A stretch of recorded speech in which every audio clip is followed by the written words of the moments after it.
imagine me and you, I do. I think about you day and night. It's only right to think about the girl you love and hold her tight. Welcome to Crazy Carrot Studios. My name is James, and today we will be going over a player health system that will interact with our player taking damage and healing. Okay, back in our project here. Let's go ahead and start cleaning a few things up. Now, I noticed when we finished the last episode of our controller that when you try to hit shift to follow, it gets a little too close. If you're having the same issue, you can move your follow target back a little bit, and that should solve the problem for you. So now when we come in here and we shift, everything looks the way it's supposed to look. And you notice we have that nice little transition of the camera when we stop running. Okay, now that we have that done, let's go ahead and clean up a couple things here. I'm going to create an empty for our environment. And I'm just going to put the ground and the walls inside of it. And that way it just kind of cleans up our scene a little bit here. And then for the player, I'm going to create another one called the player. And I'm just going to move our camera and the player all inside of there.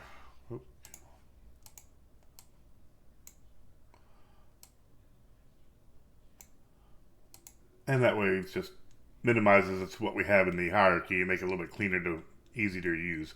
Now we're going to start working on a health system. So before we get started into that, let's go ahead and start working on a slider that will represent our health bar. Okay, now that we're going to create our canvas, we're going to come down and hit a UI and make sure we click on slider. Now for our slider, I'm going to change the width to be about 500 and the height to about 100. And this is to give it a better look in our game scene about the size you're going to want a health bar to look like. So let's go ahead and put this into 2D in your scene mode. Let's go to 2D. I'm going to double click on the canvas. And now we can tell that the slider is right in the middle of the screen. We want to move this up probably to the upper left. In this particular case, you can set it wherever you'd like, but so I'm going to do Alt and Shift. That way we can set the pivot and the position up to the upper left. I'm going to move it over, let's say 50, and move it down 50. And so in our game scene, it's going to look something like this.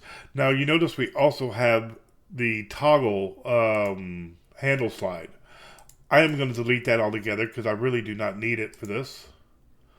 And then in my slider, I need to go ahead and make the value 1 so I can fully represent what it's going to look like. The background, I'm setting it to red because that's what our damage is going to look like. It's going to start showing red. And then when we're filling it, or when it's completely full, we want it to be green. Again, these are all preferences. You can change it however you'd like. Now, you will notice one thing with the slider, when we come to the scene view and look at it closer, that our background is a little bit longer than our fill area. That's just due to the way the slider works. We can just move that out to match. And that should do everything we need. So now when you look at the game view, it's a complete thing. And if we were to use a slider, let's go back to the slider part. You'll actually notice that when we hit move to change the value, that our bar acts accordingly. And that's exactly what we want it to do. Now comes the fun part. Let's go down to our scripts folder and let's create a new script called health. Keep it simple, stupid. There we go. So now that we got a health script, it's going to compile here. And once it's done, I'm going to open that up in my Visual Studios and we're going to start creating the code that's going to react to that slider. So inside Visual Studios under our health script, we're going to first start off, we don't need the first two at all.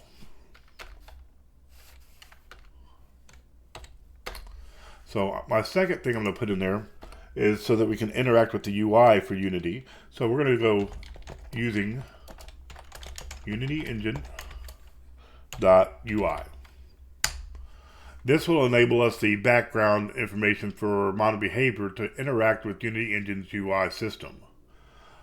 Now let's go ahead and remove the inner components there. So we don't need anything in there. We want to start fresh.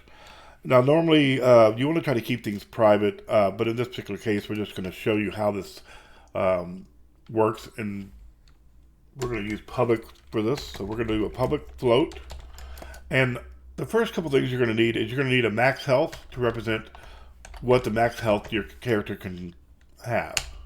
So we can set this to 100 or we can set it to 500. It's our decision. But in most cases, we will want this set to 100. So we're going to default it to 100. And of course, you always want to put the F when you're doing a float. The next one we want to have is a public float for the current health. And for this one here, we will set it to match the max health at the beginning of the script. And we'll explain that here shortly as well. And the last one we're going to need is a public, and this is for the UI part, is we want the slider. And we're going to call this the health slider.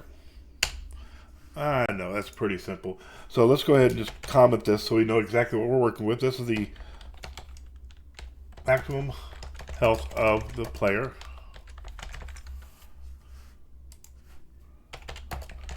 Current health of the player. It's always very good to make sure you are commenting anything you're working on. That way, if anybody comes behind you, they know what everything is trying to do, even if they don't understand the way you wrote it out. So we're going to make sure that we're going to say this one is a slider object for displaying the health.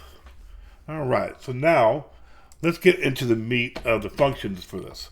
So we're going to come in and on the start, we want to make sure that our current health, as we were talking about, is equal to max health. Oh, helps if I do the equal.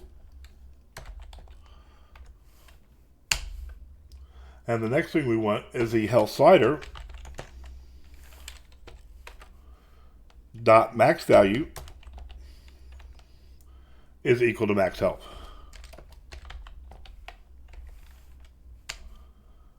And then we're going to do a health slider dot value is equal to our current health. Now, I've got a few comments already set up for this there. I'm going to paste these in there. So for here, we're setting our current health to the maximum health at the start of the game. Now we're going to set the slider to the maximum health.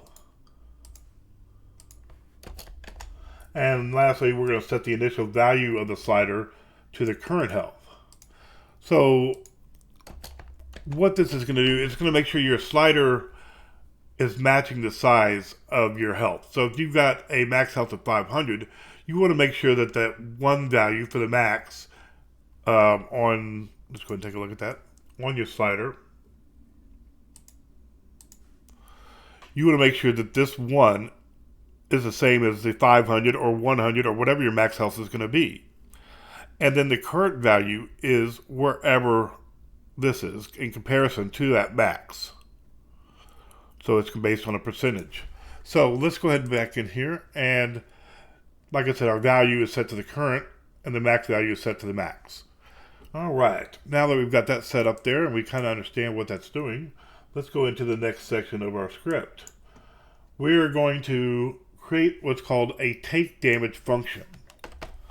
We're going to make this a public as well, so other scripts can interact with it, and we will need another script to interact with it. We will create it later. But let's create a take damage. Now this one here is going to include a float for the damage amount. And so what this is going to do is allow you to take in a float from another script and pass that float in and tell you what the damage is going to be. So when we create, let's say, an enemy, or in our case, we're just going to create a collider that we can interact with, that's going to hold a script that's going to hold a damage amount. We want that script to pass in that damage amount into here so that we can continue on and create the rest of the script. So we're going to type in right here, the current health is minus equals the damage amount. That's going to subtract the damage amount right here from the current health. And then the health slider value is going to equal that new current health that we've just updated. So let's use this as an example. Let's write it out in kind of a pseudocode. If our current health is 100 and we subtracted 10. Let me do comments just so we're not getting all the error. Our current health is 100. And we're going to subtract, let's say, the damage amount here is going to be 10. So we're going to subtract 10. Then our new current health, which is going to be right here, will be 90.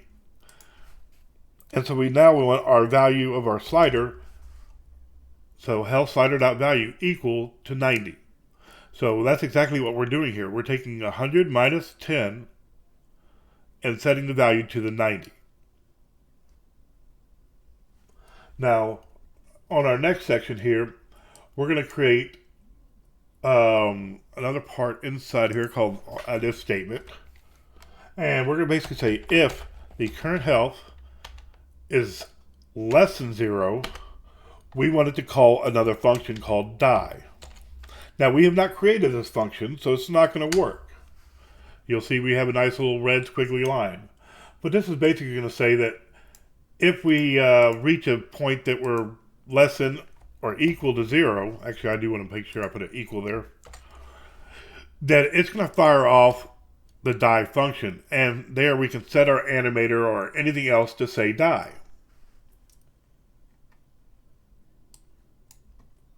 So next, obviously, we need to create a die function. So come into here, we're going to create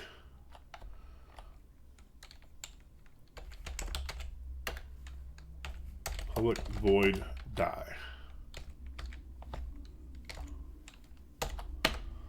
And of course, you can handle anything you want to do for on-death event. So for example, let's say your animator, you wanted to have a death animation. You can put your death animation in here. If you wanted to display on screen you were dead, which we might end up doing that here later on, we could just do display death UI. So anything that you want to happen when it dies, we can set up in this little function here, and it'll fire off once the current health is less than or equal to 0. Now, we can do a similar thing with a heal section. So by just doing almost the exact opposite, we do a public void. That helps if I'm inside the brackets. We got to keep some kind of order here. Public void heal. And let's just create a function for that. So in this particular case, we've got current health is minus equals damage amount. Well, we obviously want to use pretty much the exact same thing. The only difference on this one here is that when we're healing, we don't want to lose health. We want to add, and we're going to call this a float, and we'll say heal amount. And we're going to call this a heal amount. And instead of subtracting, we're going to add the heal amount from the current health of the player. And then, all right, let's do 2 to the health of the player. And then our health slider is equal to current health. It's basically the same thing. We're just now going to say, well, if we were 90... Let's comment this again. So if our current health was 90 like it was above, and we went through and got this heal or, a pickup for a health kit or something like that, and it's going to give us 10, well, we're going to say 90 plus the 10 is going to equal, and so now our health value is going to equal that 100. So our value is going to change it back to current health. So that would be basically the same way. Now, there are some other things you probably want to do on this, is have some conditions. So let's say if current health is, let's say greater than or equal to 100, or let's say max health, then we're going to want our current health to equal max health. Because you don't want to ever show your current health be 110 while your max health is 100. So once it gets greater than it, we're just going to automatically make sure it returns an equal then. So now let's save this, and we're going to try to set up the scripts to kind of interact with this. But for now, this right here will work. The problem is we don't have anything to set a damage to it. So we're going to create that next. Now back in our project here, let's go back to our scene view, and I'm going to come out of 2D. And I'm going to click on our player just so I can zoom into where we are. I want to create two basic objects here. One, we're going to create a 3D object, and we'll make this a cylinder. And I'm going to increase the size of this a little bit. Make it 2 by 2. Let's raise that up to about the ground level. And I am going to turn off the mesh because all I really care, actually no, I'm going to leave the mesh on there. We're going to give it a color though. So with this particular one, let's create a new material. And we're going to call this one red because I am very original when it comes to making my colors. We'll give it kind of a darker red. And we're going to put that right there. And then we're going to create another one that's going to be green. Let's go ahead and find another material. We'll call this one green.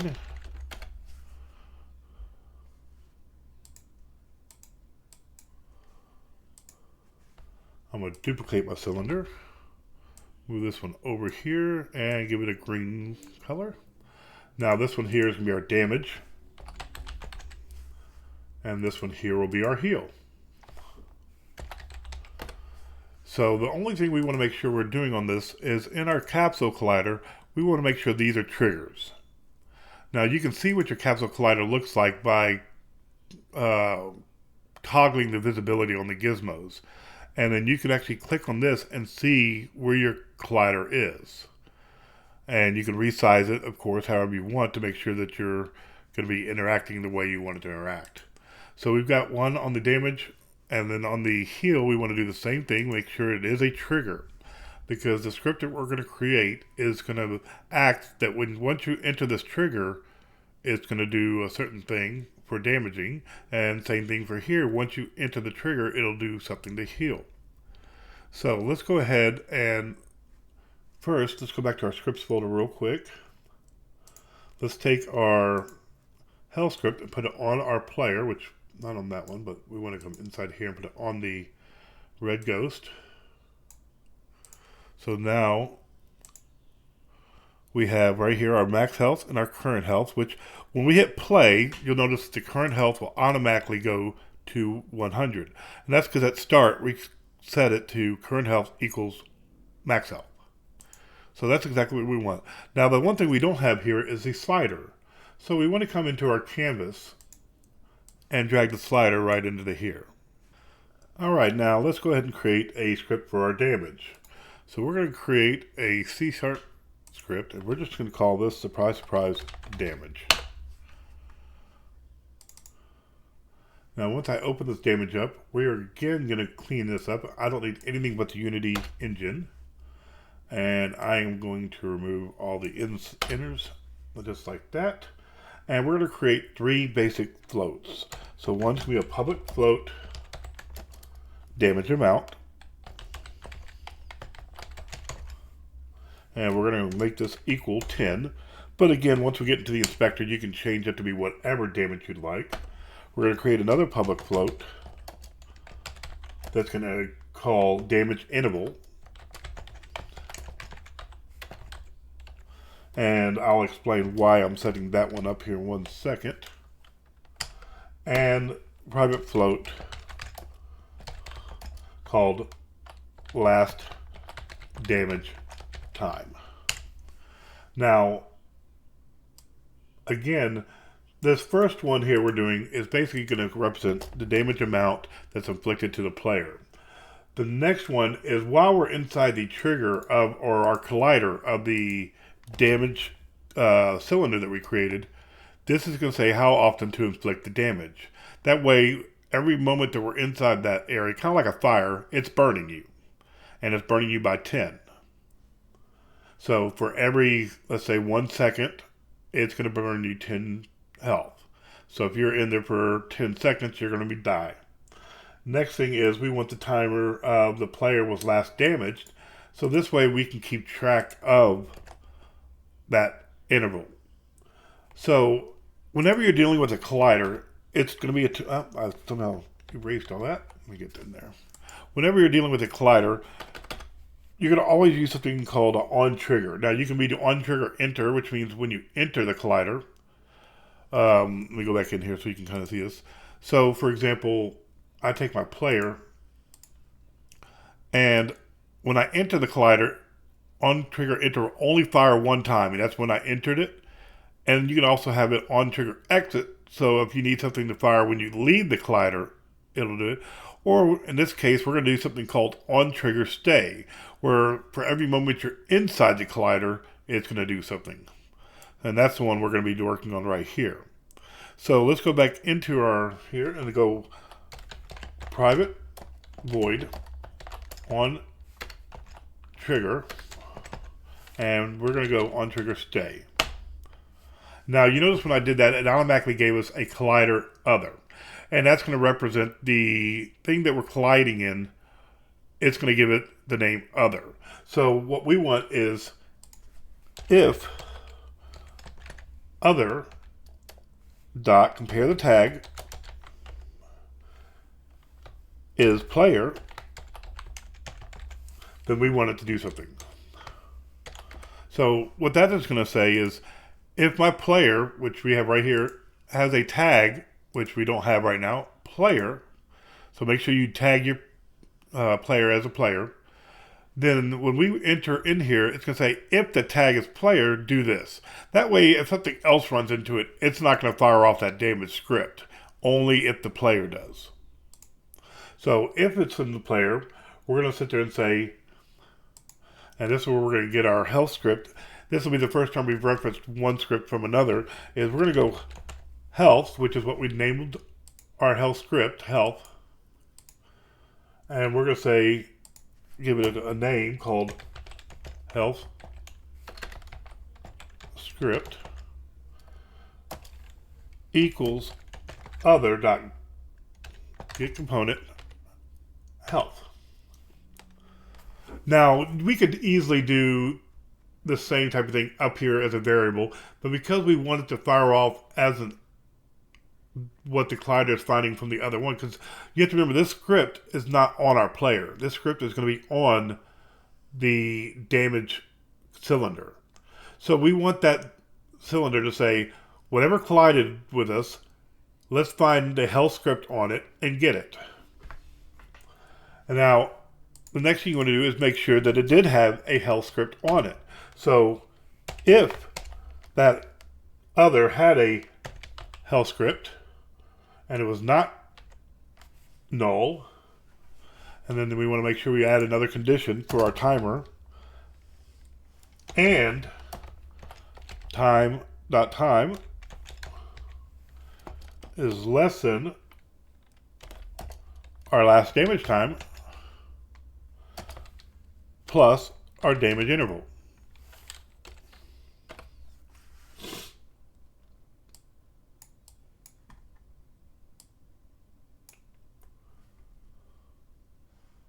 Now we're going to take this. Let me just do that. Why are you not working with me? There we go. So now we're going to say health script dot take damage. And that's why we made it public right there. So basically that's saying health script, and then it's going to go in here and find the take damage. Anything we made public, we'll have access to by doing that. So let's say we wanted to access the max health. Same situation go in here is, instead of saying take damage, I can say health script dot max health. But we want to call that function to take damage. And if you remember right, in our take damage, we wanted to pass in an amount. So in here, we want to make sure that we're passing in that damage amount that we have here. So we're going to say damage amount and leave it like that. Now, last thing we're going to do is work with the time. So last damage time is equal to time.time. So let me go ahead and explain these with some comments for you, just so we have a properly commented script here. This part here gets the health script from the player object. Like we were saying, it's going to come over here, find that health script, and make sure it has it in hand. Then in the section where we're looking at the amount, right here, we're going to make sure that it's going to call the take damage function and pass in the damage amount from the player.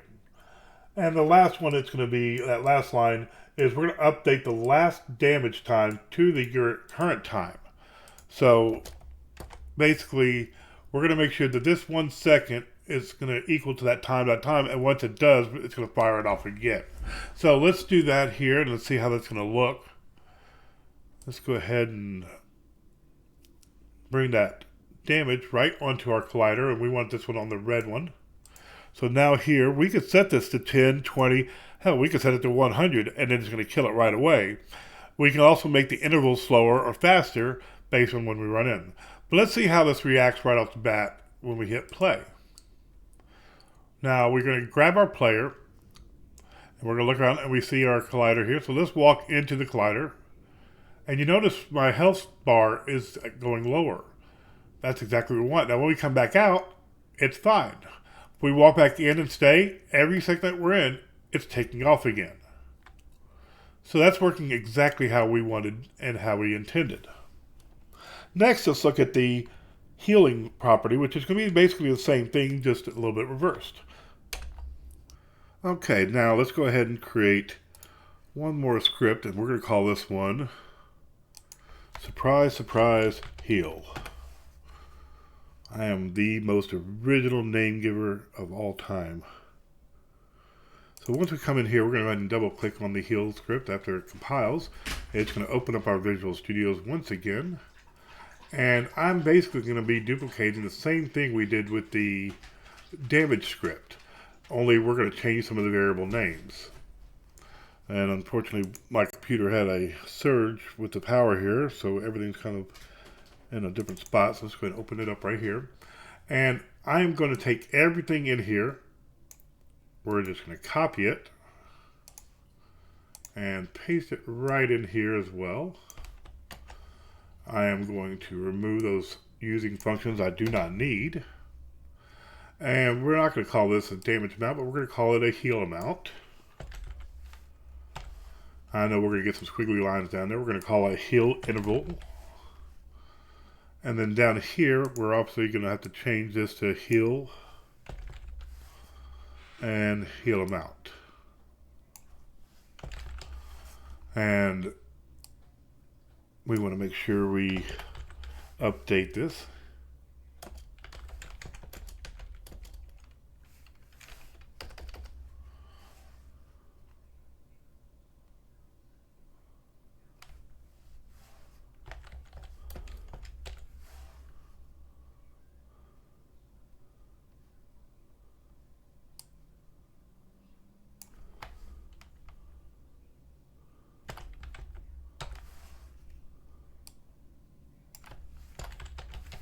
Just like that. Okay, these are not take damage, this is a heal. And in the side of our script for the health, we had it called, we never set up anything for healing. So let's go ahead and do that as well.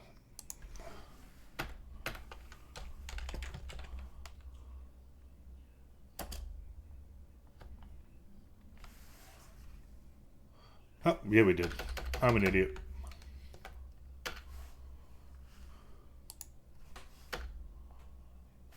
Okay, so we had it called heal, and we're passing in a function as well. Let me go ahead and move this up where I know exactly where this is.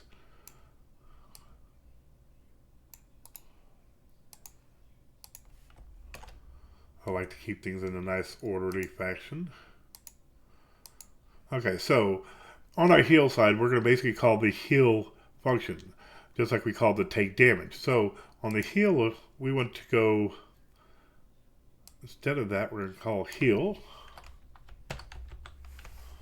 And hit into the heal amount. And we're going to call the heal function of the health script to heal the player.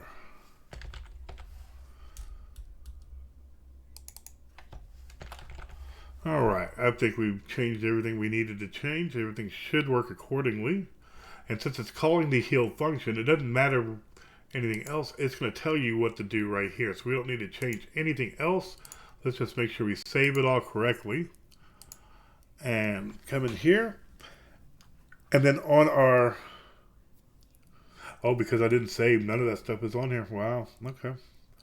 So let me go back here. All that stuff I added in earlier, I didn't save it. We're going to put our health script here. And everything should work the way it's intended. Sorry about that. That was due to a power shortage in my area for about 2 seconds, but it knocked everything out before I had a chance to save it. So, oh, my slider's gone too, so I'm going to have to recreate the slider.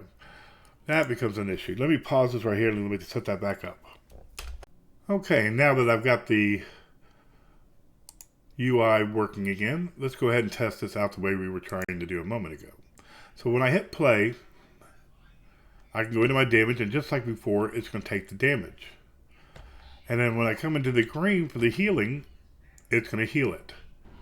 Now in our next episode, we'll try to add a few more functions in here to, for example, on death, it'll throw a UI text element that says you are dead. Maybe some other things on there for the healing and damage effects.